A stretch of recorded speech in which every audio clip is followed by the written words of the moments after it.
untuk sharing-sharing aja sih tentang UI design. Dan makasih juga buat teman-teman yang udah mau luangin waktunya, padahal malam ini malam minggu gitu ya, udah mau luangin waktunya join bareng buat belajar bareng tentang apa sih UI design itu gitu. Mungkin langsung aja kali ya. Nah sebelumnya aku mau tanya dulu sih, ini kita mukodimah dikit jadi biar nggak langsung aku ngasih tahu apa UI design gitu ya. Aku mau nanya kabar teman-teman semua di sini ya, gimana kabarnya khususnya ini sih teman-teman 20, kayak aku belum pernah ngeliat gitu anak-anak 20 di kampus gitu ya, karena kan selama ini dari awal kuliah kan daring ya, jadi gimana nih kabarnya, kuliahnya lancar atau enggak gitu, apa udah selesai UAS ya? Nah, belum teman-teman masih semester UAS, masih minggu UAS. Oh masih minggu UAS, mantap. Ya semoga dipermudah ya UASnya, walaupun masih pandemi, masih kuliah online, belum pernah bertatap muka mungkin dengan teman-teman sekelasnya, jadi semangat kita. Mungkin aku kenalan dikit. Kenalin, nama aku Nurlia Tegar Apriani, tapi biasa dipanggil Aprin, tapi kalau mau panggil Nurlia juga boleh.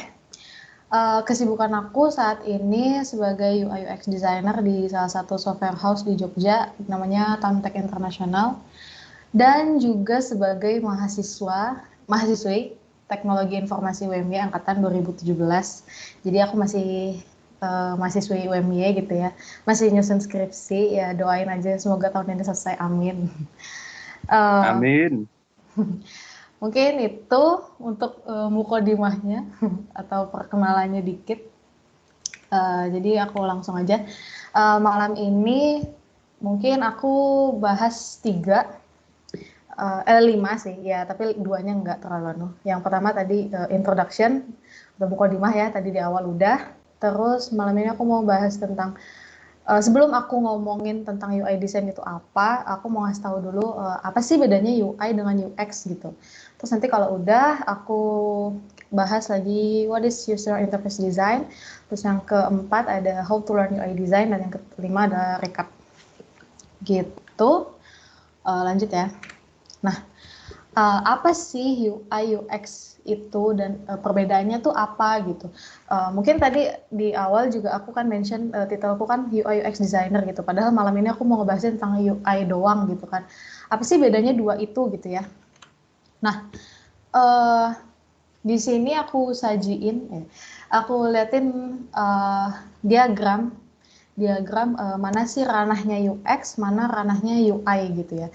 Mungkin bisa teman-teman lihat di sini user experience design atau UX design itu di situ ada user research, user story, proses, user interaction, data flow atau user flow, dan relationship models dan lain-lain gitu. Sebenarnya masih banyak ya bagian dari UX itu, kayak information architecture itu juga masuknya ke UX. Mungkin itu bagian kecilnya. Terus di sebelah kanan yang lingkaran pink itu ada ranahnya UI design. Di situ ada design, branding, layout, fonts, graphic, colors, dan lain-lain. Sebenarnya juga UI itu masih banyak, tapi mostly itu kebanyakan UI design tuh itu ranahnya gitu. Nah, dari dua diagram ini ya, dari dua lingkaran ini, ada irisan yang di tengah itu, ada usability, ada accessibility, prototypes, mockups, wireframe, user testing, dan lain-lain. Nah, itu tuh masih ibaratnya bagian di mana yang UX punya dan UI punya itu tuh saling berkesinambungan gitu. Walaupun mereka beda, tapi tuh mereka tuh saling saling menyatukan dalam suatu produk gitu ya. Nah, kalau misalnya aku kasih penjelasan, UX itu apa? UX itu proses kita dalam membuat produk atau proses mendesain produk yang bermanfaat pastinya melalui pendekatan pengguna atau user approaching. Maksudnya gimana? Aku ambil contoh misalnya GoFood ya, GoFood gitu. GoFood dari sisi UX. Kan di sini proses membuat produk yang bermanfaat. Nah, melalui user approaching. Jadi tuh UX itu dalam membuat sebuah produk, pendekatannya itu ya harus dengan user gitu. Apa sih masalah user di lapangan gitu?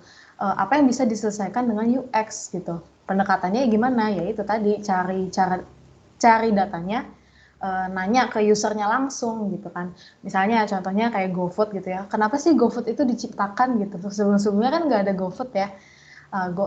Misalnya GoFood itu diciptakan karena banyak masyarakat atau user yang mager beli makan gitu. Misalnya mager beli sarapan gitu. Kenapa bisa mager beli sarapan gitu? Mungkin bisa jadi karena emang nggak ada waktu, buru-buru gitu. Atau bisa jadi juga karena hujan atau panas, jadi mereka tuh males keluar untuk beli sarapan kayak gitu. Nah, si UX ini, user experience ini, yang membantu user beli makan itu tadi dengan ngasih user itu pengalaman yang baru. Pengalaman apa? Yaitu pengalaman beli makan melalui aplikasi GoFood kayak gitu. Itu misalnya flow-nya gini, kalau flow GoFood itu kan kita buka HP, terus buka aplikasinya, masuk ke menu GoFood, terus kita cari makanan yang mau kita cari gitu, terus masuk ke checkout, bayar makanannya, terus nungguin abang GoFoodnya datang ke rumah atau ke kosan, terus kita terima makanan itu di tangan kita, terus selesai. Nah itu kan flow ya, flow kita dalam membeli makan. Nah itu masuknya tadi ke data flow atau user flow yang dimana itu masih ranahnya UX. Nah sedangkan UI itu di mana posisinya? Kalau dilihat dari pengertiannya ya, user interface adalah bagian dari UX. Ingat ya, masih bagian dari UX yang berupa tampilan visual, desain sebuah sistem atau sebuah aplikasi gitu. Nah, tampilan si visual itu yang membantu user atau memungkinkan user itu terhubung dan berinteraksi dengan produk yang kita bikin. Nah, contohnya aku masih lanjutin yang GoFood tadi. UX-nya itu adalah flow tadi itu ya, flow kita beli makan, langkah-langkah kita beli makan tapi lewat aplikasi. Nah, yang ngehubungin kita beli makan tadi dengan aplikasi, yaitu tampilan yang kita lihat di aplikasi GoFood itu. Ada buttonnya, ada warnanya, ada search-nya gitu kan. Nah, itu adalah UI-nya gitu. Jadi UI itu visual dari sebuah produk atau aplikasi atau website atau apapun itu. Gitu. Itu bedanya UI dan UX. Tapi mau sebagus apapun UX-nya, karena UI ini adalah masih bagian dari UX, kalau sebagus apapun UX-nya tapi UI-nya jelek, ya itu juga bakal ngaruh ke experience atau pengalamannya user itu dalam menggunakan aplikasi gitu ya. Coba bayangin aja deh teman-teman kalau misalnya GoFood aplikasinya kan secara flow enak gitu ya, kita mau beli makan tinggal buka aplikasi aja, beberapa menit kemudian datang makanannya gitu kan. Tapi kalau misalnya si GoFood ini tampilannya jelek gitu, misalnya warnanya genjreng banget, merah mentereng gitu, terus buttonnya kegedean atau kekecilan, itu kan sama aja ya, jadinya ngeselin gitu. Jadi kita nggak mau pakai lagi aplikasi itu. Nah di situ tugasnya UI design dalam memberikan service atau pelayanan kepada user kayak gitu. Nah, tapi walaupun UI dan UX itu beda, mereka itu sama, intinya sama, yaitu memudahkan user dalam menggunakan suatu produk kayak gitu. Ya, jadi walaupun mereka beda, intinya mereka sama ya, sama-sama bikin gimana user itu gampang pakai produk yang kita bikin kayak gitu. Itu bedanya UI dan UX. Nah terus jadi apa nih user interface design itu sendiri gitu ya. Nah user interface design aku bagi lagi jadi dua, user dan interface gitu. UI design itu atau user interface design itu kan di paling depannya ada kata user, ya kan? Dimana berarti kita dalam mendesain itu harus mengutamakan user. Jadi kita kalau misalnya mau ngebikin desain, itu tuh anggaplah kita yang akan nanti pakai aplikasi itu gitu. Nah, misalnya di sini ya user. Dalam kita pas ngedesain, sebisa mungkin kita tuh ngedesain yang nggak bakal gampang digunakan oleh user. Terus mudah dipahami oleh user, nggak bikin bingung user itu ini aplikasi apa sih sebenarnya gitu kan. Terus dibikin semuanya tuh jelas, clear gitu. Misalnya ada button ini tuh bisa dipencet atau enggak. Misalnya, biasanya kan kalau button yang nggak bisa dipencet itu warnanya abu-abu atau ke disable ya kan. Nah itu kan user udah tahu tuh, oh buttonnya abu-abu berarti nggak bisa dipencet. Jangan kita bikin desain warnanya hijau gitu misalnya, tapi pas kita klik itu nggak munculin apa-apa gitu. Itu kan nggak jelas tuh, jadinya nggak membingungkan user kayak gitu. Terus dari sisi interface, nah sebisa mungkin kita dalam mendesain UI itu harus clean. Clean ini maksudnya ya rapi, ya enak lah dilihatnya gitu. Rapi juga, rapi itu maksudnya kayak misalnya kita desain website gitu, tapi tulisannya atau peletakan buttonnya itu mencong-mencong gitu. Jadi pas dilihat pertama kali juga kan nggak enak ya kalau misalnya mencong-mencong sana sini, nggak rata kiri semua misalnya kayak gitu. Terus modern keren. Nah, modern keren itu maksudnya kita dalam membuat desain itu harus ngikutin zaman ya. Desain itu kan nggak selalu stylenya tentang satu gitu terus kan ya kan, dia desain tuh berkembang kan. Jadi sebisa mungkin kita tuh dalam mendesain ngikutin perkembangan zaman. Kenapa? Supaya user kita juga maksudnya user kita tuh enak gitu berlama-lama di aplikasi yang kita bikin kayak gitu. Terus harus cakep, kekinian, yaitu tadi sama kayak modern, ngikutin zaman, colorful dan nggak boring gitu. Nah, terus apa aja sih hal-hal yang meliputi di UI design itu sendiri? Menurutku ini 5 ini masih bagian dari graphic design. Kalau teman-teman di sini ada yang sebelumnya pernah jadi graphic designer, pasti nggak asing dengan istilah-istilah ini kayak color, typography, kontras, white space kayak gitu-gitu. Color tuh kenapa kita harus belajar warna atau color dalam UI design? Karena itu penting sih, soalnya kayak misalnya warna merah gitu ya, warna merah kalau kita pakein dia di desain kita di button gitu ya, itu tuh gimana ya, merah itu persepsi user adalah mengasih kesan ke user bahwa merah itu tuh ada yang salah atau warning atau attention gitu, ngasih attention ke user bahwa merah itu oh berarti ada yang salah nih pas kita nginput sesuatu makanya warna merah. Nah itu contoh dari kita belajar warna gitu ya atau color. Terus typography, kenapa kita harus belajar typography juga dalam belajar UI design? Karena 70-80% desain UI design ya khususnya, mau di mobile mau di website itu kan typography ya, tulisan gitu. Jadi gimana caranya kita menyajikan sebuah desain dalam mobile atau website itu tampak enak gitu. Makanya kita harus belajar typography. Terus yang ketiga ada layout. Layout ini juga penting, kayak misalnya naruh button gitu di mobile gitu ya. Buttonnya kan navbar gitu ya, navbar misalnya. Navbar kan biasanya ditaruhnya di bawah. Tapi kalau kita taruh di samping itu ntar bakal ngaruh nggak nih ke experience usernya itu gitu. Nah itu juga penting untuk kita pelajari dalam belajar layout. Jadi kita tuh belajar layout sebisa mungkin cari yang udah sefamiliar mungkin dengan user gitu. Terus yang keempat ada kontras. Jelas ya kalau kontras nih, masa kita nggak desain backgroundnya putih terus tulisannya juga warna putih atau warna abu-abu yang terang banget, itu kan juga ngaruh kan nanti ke experience-nya user dalam memakai aplikasi kayak gitu. Terus ada white space juga. White space tuh kayak sebisa mungkin kita bikin desain itu nggak crowded, ibaratnya nggak penuh di desain itu, jadi kita harus kasih dia white space atau kasih dia nafas di desain kita, kayak gitu.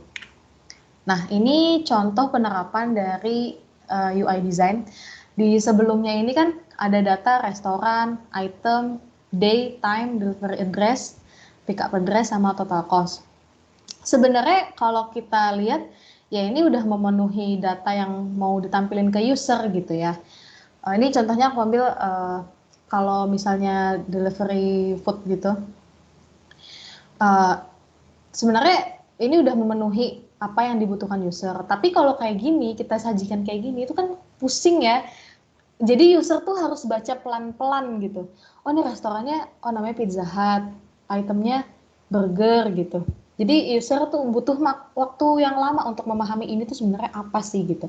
Tapi kalau kita terapin UI design gitu ya, nggak menghilangkan konteks dari data yang dibutuhkan user, tapi kita sajikan dengan yang enak gitu. Kayak nih ya restoran Pizza Hut, di setelahnya setelah kita terapin UI design itu nggak ada Pizza Hut, tulisan Pizza Hut itu kita ganti jadi logonya si Pizza Hut gitu kan. Orang udah ngerti gitu, oh ini mah restorannya dari Pizza Hut gitu. Terus di sebelah sini burger, kenapa dia gede sendiri? Karena emang item yang dibeli user itu kan burger gitu. Terus kapan nih sih dia beli burger ini? Oh ternyata hari ini jam 4 tadi gitu. Terus di bawah sini ada tujuan nge-delivery kemana sama pick up-nya dari mana gitu kan. Tanpa ada embel-embel delivery address, pick up address, di sini tuh udah kelihatan gitu. Udah kelihatan ini tuh sebenarnya mau diantar kemana dari mana gitu. Terus di sini ada harga, kenapa harga dibikin gede dan beda sendiri warnanya, karena emang ini yang pengen di highlight atau yang pengen dikasih tahu ke user bahwa user itu harus membayar sekian, kayak gitu. Ini adalah contoh penerapan dari UI design ya. Ada pemakaian warna, layout ya kan, terus kontras, white space, dan lain-lain gitu. Nah, terus di sini ada prinsip UI design. Ini sebenarnya udah aku omongin sih tadi yang sebelum-sebelumnya, bahwa prinsip UI design itu ada 6, menurut aku ada 6, yaitu perspektif user. Maksudnya perspektif user itu gimana kita mendesain seintuitif mungkin, bahwa desain yang kita buat itu nanti user tuh bakal ngerti, walaupun kita sebagai desainer nggak ngejelasin nanti habis ngeklik ini ya gitu. Itu perspektif user. Terus yang kedua ada inovasi itu penting. Kenapa? Yaitu tadi kita ngikutin desain itu ngikutin tren gitu. Jadi biar user kita juga nggak bosen dengan aplikasi kita gitu. Terus yang ketiga ada ciptakan produk yang jelas. Keempat ada kita ngerti nilai estetika dari desain itu sendiri. Jadi desain UI yang bagus itu nggak cuman hierarkinya bagus atau layoutnya bagus, tapi kita paham juga dari estetika desain gitu. Itu bisa diterapin di UI design. Terus yang kelima ada desain yang konsisten dan familiar. Nah, kayak misalnya aplikasi Gojek gitu ya, itu kan fitur mereka tuh banyak banget, yang pasti juga desainernya juga banyak banget. Nah, gimana tuh caranya membuat desain itu konsisten, bahwa saat user ngelihat satu tampilan, oh udah nandain nih, oh ini mah desainnya Gojek gitu, misalnya kayak gitu. Terus yang terakhir ada elemen visual yang kuat. Gitu untuk yang prinsip UI design. Nah, teman-teman kalau misalnya mau belajar tentang komponen UI, bisa belajar dari Material.io. Itu biasanya dipakai buat komponen-komponen yang ada di Android. Terus yang kedua ada Human Interface Guideline. Itu biasanya komponen-komponen yang biasa dipakai dalam kita kalau ngedesain UI untuk Apple, kayak MacBook, maksudnya kayak iMac atau iPhone gitu. Nah, terus yang terakhir adalah gimana sih kita untuk belajar UI design gitu ya. Kalau menurut aku ada cuma dua ini doang. Yang pertama ngejiplak, yang kedua adalah pakai metode ATM, amati tiru modifikasi. Nah, untuk yang menjiplak mungkin lebih kayak kita belajar dulu sih, belajar ngedesain itu seperti apa sih gitu. Tapi jangan di-upload karyanya gitu ya. Jangan dipamerin ke orang lain bahwa gue habis ngedesain nih, padahal mah itu hasil jiplak gitu. Itu jangan kalau ngejiplak. Tapi kalau ATM bolehlah kita pamerin dengan syarat jangan sama-sama banget gitu desainnya gitu. Nah, gimana kita mulai ngejiplak atau ATM ini tadi? Bisa dengan kita cari dulu referensi desainnya. Kalau menurut aku, kalau untuk nyari referensi desain tuh maksimal 6 cukup sih. Kenapa 6? Soalnya kalau lebih dari 6 pusing gitu. Ntar malah kita kebanyakan pilihan, aduh ini bagus, ini bagus, ini bagus. Jadi ntar kita malah nggak jadi ngedesainnya gitu kan. Jadi kalau menurut aku maksimal 6 referensi.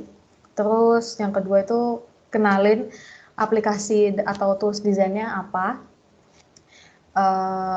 Yang ketiga, nanti aku kasih tahu aplikasi atau tools desain yang biasa dipakai untuk ngedesain UI. Terus yang ketiga ada ngikutin tutorial.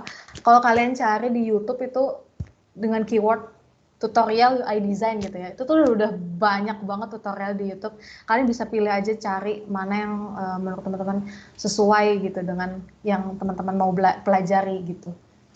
Terus belajar istilah desain. Kayak tadi aku di awal mention istilah crowded atau redundant gitu ya. Nah itu pelajari apa sih crowded itu, apa sih redundant itu gitu, istilah-istilah desain. Terus yang kelima, pahami juga apa sih bedanya graphic design, UI design, UX design gitu ya. Sebenarnya mereka tuh sama, ranahnya masih di desain juga, cuman pasti ada bedanya gitu. Jadi coba teman-teman pahami apa itu graphic design, UI design, UX design, dan lain-lain gitu.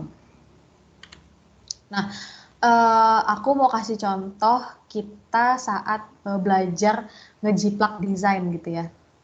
Misalnya dari desain ini gitu.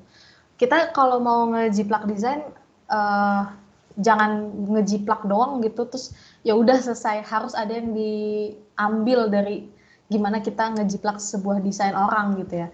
Misalnya ini ya, aku ngambil contoh desain ini. Desain itu menurut aku bagus, clean, enak dilihatnya gitu. Kenapa ya desain ini tuh bisa enak dilihatnya gitu. Ternyata pas aku belajar coba jiplak, misalnya dari card ini ya, card yang di atas ini, oh ternyata desain ini enak dilihat karena jarak antar cardnya 80 pixel gitu. Pas aku perhatiin, oh ternyata tulisan recommendation for you-nya itu pakainya bold, makanya enak dilihatnya, misalnya kayak gitu. Terus kok ini ya card-nya bisa timbul gini ya, ini kenapa ya, dia pakai apa ya? Pas aku perhatiin lagi, oh ternyata dia pakai layer shadow gitu, pakai efek shadow dalam desainnya. Nah itu bisa dipelajari saat kita belajar ngejiplak desain gitu. Tapi ingat, hasil jiplak tadi itu jangan diupload ke media sosial atau intinya jangan diupload ke internet lah, soalnya karena kan itu ngejiplak ya mungkin ya kali kita ngedesain hasil jiplakan dari orang gitu kan. Nah terus saat menjiplak juga kita cari tahu dia ukuran tiap spacing, padding, atau font, icon, dan lain-lain itu kayak gimana sih gitu. Oh kayak misalnya ini nih, padding dalam desain ini, oh dia makanya 20, pantesan kelihatannya rapih gitu, kelihatannya lega gitu. Kayak gitu, itu untuk belajar ngejiplak desain. Jadi walaupun kita ngejiplak, harus ada hal yang kita dapat dari ngejiplak itu gitu. Terus yang kedua, cara yang kedua yaitu ATM, amati, tiru, modifikasi. Nah ini kayak tadi, caranya yaitu kita cari referensi maksimal 6. Terus dari 6 referensi ini misalnya gitu ya, kira-kira desain A itu bagusnya apa sih? Oh cardnya bagus nih, dia smooth gitu. Oh bisa kita ambil stylenya gitu, cardnya bagus. Terus desain yang kedua misalnya jaraknya bagus nih, atau layoutnya enak dilihatnya rapi gitu, yaudah kita ambil aja layoutnya gitu, kayak gitu. Nanti kalau udah dapet apa aja yang mau kita ambil ya, si referensinya baru kita satuin ke desain kita. Kayak ini ya, misalnya dua yang di atas ini adalah contoh referensi. Aku mau ngambil apa namanya untuk lingkaran ini, terus pas udah aku apa namanya pakai metode ATM ini, jadinya kayak gini gitu. Nah ini kalau ini baru nih boleh diupload karyanya ke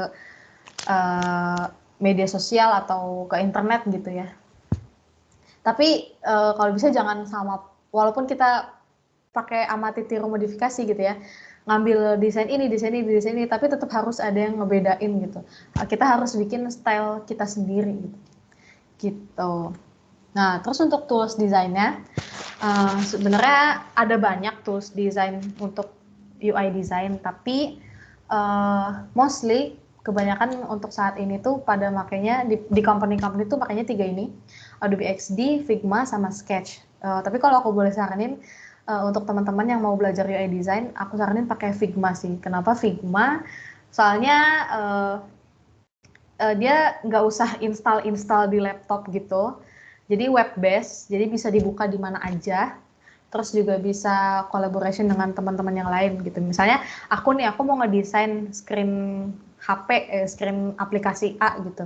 Terus teman aku juga mau ikutan, ya udah kita bareng-bareng aja desain di Figma ini gitu. Tinggal kasih link, ya udah terus belajar ngedesain bareng gitu. Kalau Adobe XD sebenarnya masih banyak juga company yang pakai ini, cuman kalau menurut aku dia nggak bisa collaboration gitu kayak Figma tadi. Terus harus diinstal gitu di laptop. Jadi kalau misalnya kita lagi nggak bawa laptop atau PC atau ya laptop, itu bakal susah gitu. Nggak fleksibel, nggak sefleksibel Figma. Nah kalau Sketch itu Mac only. Nah, mungkin teman-teman bisa lihat di sini perbandingannya ya. Nah, ini kan tadi aku nyebutin cuma 3 ya, karena ya 3 ini emang yang paling banyak dipakai sama company. Nah, sebenarnya banyak tools design tuh kayak Photoshop, Illustrator, InVision, dan lain-lain gitu. Mungkin ini perbandingannya. Kalau Photoshop kan dia basisnya bitmap ya, terus dia emang sebenarnya untuk foto editing. Tapi sebenarnya juga bisa untuk ngedesain UI, cuman nggak terlalu recommended. Terus kayak Adobe Illustrator juga bisa untuk ngedesain UI, tapi dia lebih ke graphic design ketimbang UI design gitu. Terus untuk referensi UI design, teman-teman bisa cari di Dribbble. Nah, ini kebetulan Dribbble aku suka upload hasil desain aku di sini.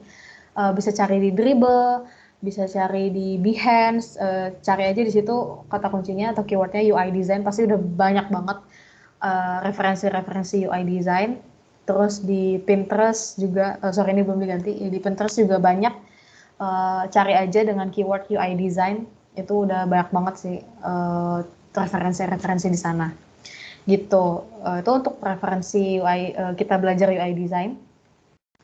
Untuk referensi teorinya ya, teman-teman bisa cari di Medium, mediumnya Mas Dwinawan, medium.com/@dwinawan, atau di mediumnya Gani Pradita, itu UI designer yang terkenal di Indonesia, dan beliau suka nulis, jadi suka ngasih info atau tips trik dalam mendesain UI.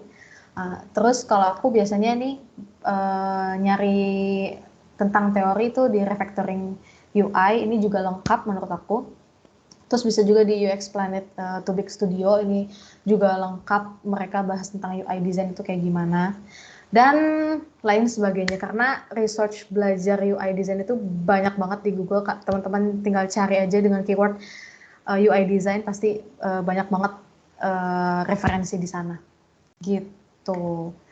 Nah, mungkin itu aja sih yang mau aku bahas malam ini. Jadi tadi aku di awal udah ngejelasin apa itu UI UX, terus apa sih sebenarnya UI design, terus gimana cara kita belajar UI design. Ya mungkin itu aja tips dari aku. Kalau mau mulai buat UI design, mulai aja, langsung aja ngedesain, nggak usah nyari teori sana sini, yang penting mulai aja dulu. Karena sebenarnya untuk belajar UI design itu kayak kita belajar ngoding, butuh waktu, butuh dedikasi yang tinggi, butuh effort juga. Jadi sama-sama susah kayak belajar ngoding. Dan yang bisa menjawab itu hanyalah jam terbang. Gitu sih paling kalau dari aku. Terima kasih. Bisa mungkin langsung ke aku kembaliin ke Pria.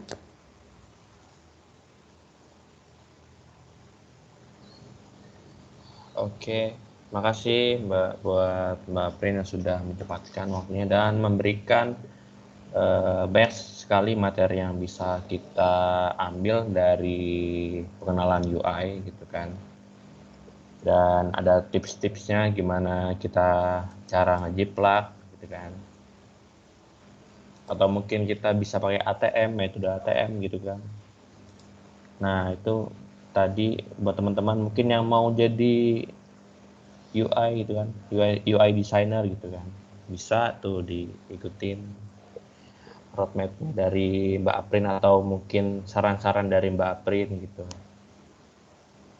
Nah, di sini kita masuk aja ke sesi tanya jawab.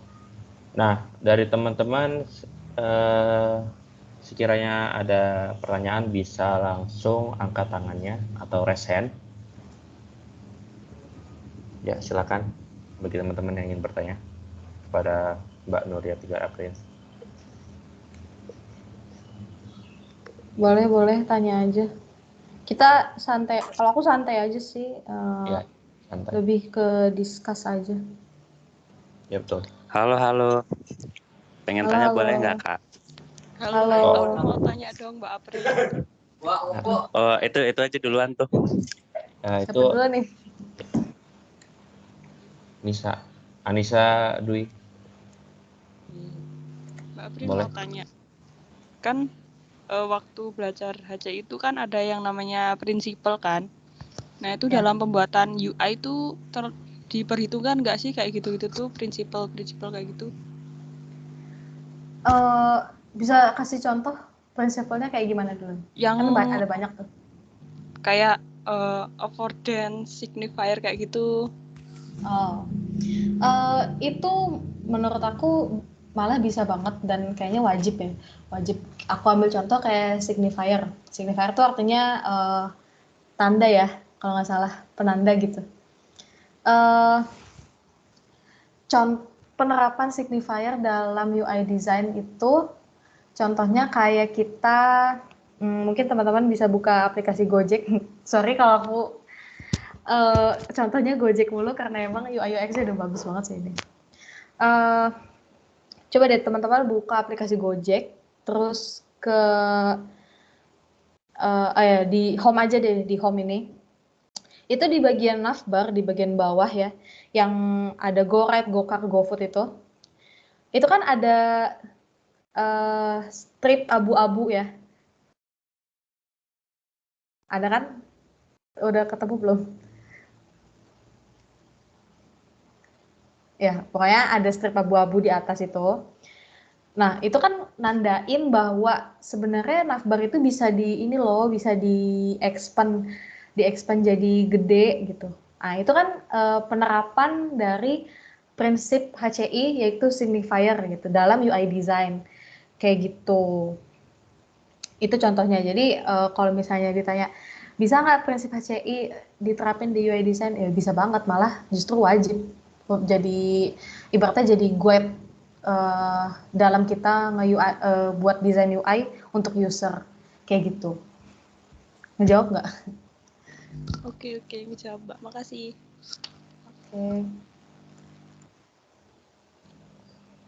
Oke. Selanjutnya tadi Bang Rafid atau mungkin. Halo. Ya loh.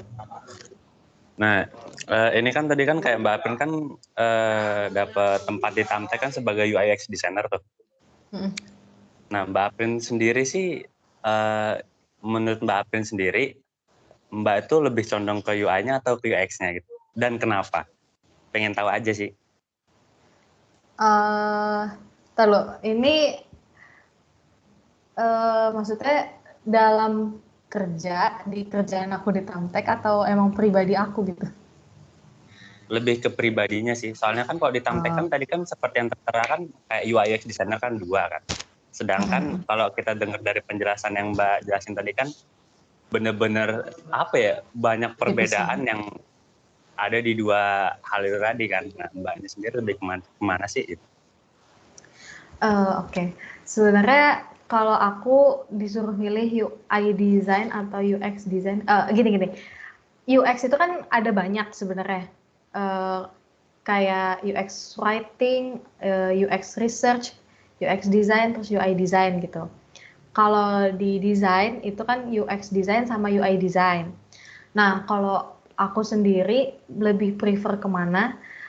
Sebenarnya aku masih nyari juga sih lebih prefer kemana, karena selama ini yang aku rasain, yang aku pelajarin dari UI maupun UX itu mereka tuh benar-benar saling saling nyambung gitu, saling nyambung. Jadi kalau untuk disuruh milih UX design atau UI design, aku masih general sih, masih dua-duanya masih aku pengen dalemin gitu sih paling. Oke, berarti kayak masih perlu banyak belajar lagi ya Mbak ya, soalnya banyak banget ya. Iya, betul. Karena Keren sih.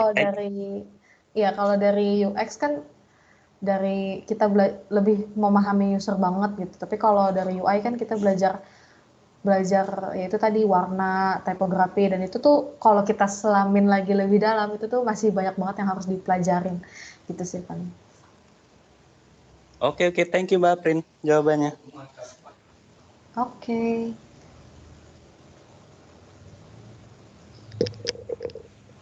Oke, terima kasih buat Bang Rafid untuk pertanyaannya. Tadi ada Ahmad Kosim yang ingin bertanya, silakan. Ya baik, Kak mau tanya, mohon maaf. Iya boleh. BTW Ahmad Kosim ini angkatan berapa ya? Sorry. Saya 19, Mbak. Oh, oke. Gini Mbak, saya mau tanya saya mau tanya tentang yang pertama, mungkin pengalaman dari Mbak sendiri ya, waktu desain itu mungkin bisa diberikan kepada kita tentang hal-hal apa saja yang perlu diperhatikan. Maksudnya ada dari pengalaman itu ada kesalahan-kesalahan nggak di dalam mendesain UI itu. Terus yang kedua juga mau tanya, kalau di dunia pekerjaannya, apakah menjanjikan kita untuk bisa melakukan pekerjaan itu di waktu kuliah gitu Mbak? Mungkin bisa dijelaskan gitu Mbak ya. Terima kasih Mbak. Oke. Bentar, tadi pertanyaan pertama adalah lebih kayak tantangan dalam belajar UI UX design, mungkin gitu kan? Ya bisa dibilang gitu. Sama mungkin bisa dikasih contoh-contoh apa yang harus diperhatikan dan sebagainya. Oke. Kalau menurut aku dari sepengalaman aku, kayak kesalahan-kesalahan apa yang aku waktu awal-awal belajar UI UX design gitu ya. Kesalahannya mungkin dulu tuh aku waktu awal belajar UI UX design tuh terlalu skeptis bahwa UI ya udah UI aja gitu, UX ya udah UX aja. Jadi terlalu memisahkan mereka berdua gitu. Padahal yang sebenarnya yang tadi aku sempat bahas di awal, bahwa UI design itu kan masih bagian dari UX, ya kan? Nah, jadi waktu itu pas aku awal belajar tuh, aku belajar UI yang UI banget, bener-bener aku pelajari psikologi warnanya, kayak warna merah itu sebenarnya warna untuk apa, typography, type scale kayak gitu-gitu, tanpa memikirkan sisi UX-nya gitu. Jadi pas aku terapin ke sebuah desain satu screen gitu ya, aplikasi misalnya. Nah, aku tuh benar-benar nggak mikirin ini nih nanti kira-kira bisa user tuh ngerti nggak ya kalau button ini tuh bisa dipencet misalnya kayak gitu, atau kira-kira card ini user bakal ngerti nggak ya kalau misalnya card ini tuh bisa di-scroll loh ke kanan gitu. Nah, itu tuh aku nggak mikirin ke situ gitu. Jadi benar-benar cuma memperhatikan yang penting UI gue keren, cakep, warnanya enak dilihat, tulisannya enak dilihat. Nah, itu kesalahan aku, yaitu terlalu memisahkan UX dengan UI, padahal UI itu sendiri adalah bagian dari UX. Kalau misalnya UI-nya jelek, kalau misalnya UX-nya udah bagus, tapi UI-nya jelek ya bakal jadi sama aja kan. Padahal flow-nya udah enak banget nih dipakai gitu, udah benar-benar memudahkan user, tapi pas dilihat tampilannya secara UI-nya masih jelek, masih berantakan, warna genjreng banget sana sini. Nah, itu sama aja mengurangi sisi experience-nya aplikasi tersebut ya kan. Nah, terus kalau aku terlalu mendewa-dewakan UX gitu ya, nggak bodo amat mikirin UI-nya, ya itu tadi aku udah bikin flow-nya sesingkat mungkin, gimana caranya user itu enak pakai aplikasi aku, tapi dari sisi desain jelek banget. Nah, itu malah jadi nggak guna gitu ya kan.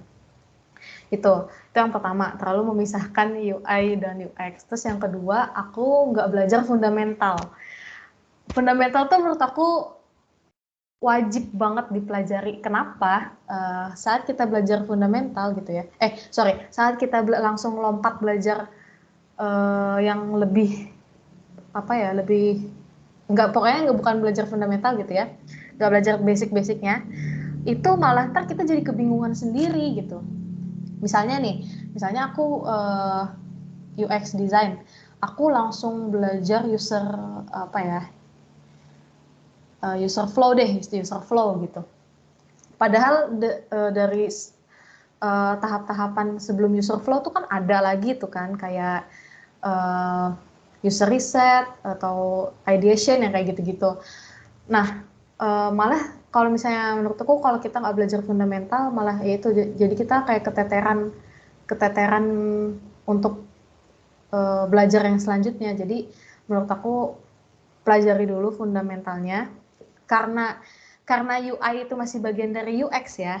Nah, coba kita pelajari dulu UI itu seperti apa sih gitu. Karena kalau kita udah belajar UI-nya secara baik gitu, otomatis saat kita membuat UX-nya itu tuh bakal ngaruh ke UX-nya itu sendiri gitu.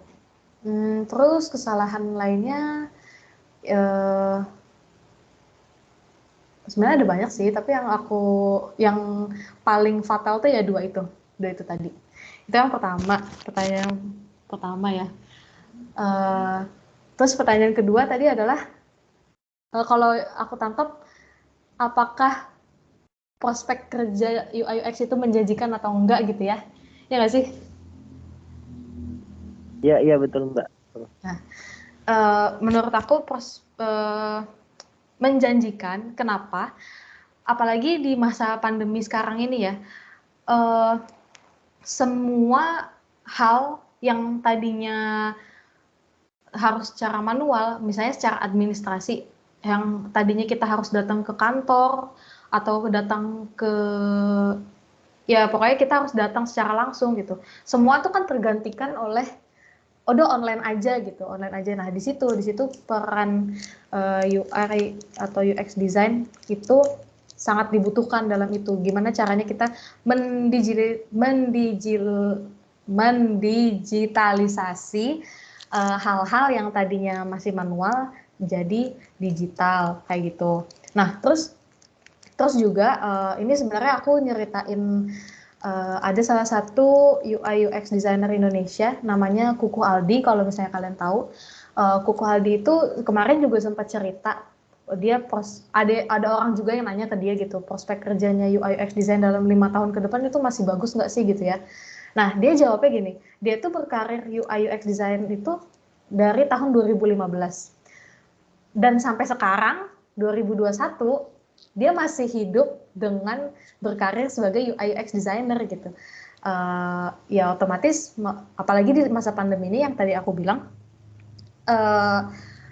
pasti UI UX designer itu masih tetap dibutuhkan. Setidaknya paling minimal banget 5-10 tahun ke depan itu UX designer masih menjanjikan prospek kerjanya gitu. Mungkin itu sih dari aku. Apakah menjawab? Ya, menjawab kali Mbak. Terima kasih banyak Mbak atas ilmunya. Oke, siap, sama-sama.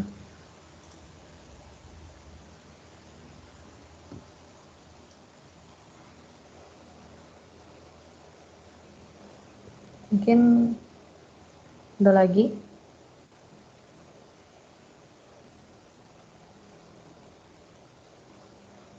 Apakah ada yang ingin bertanya lagi? Mungkin terakhir kali ya.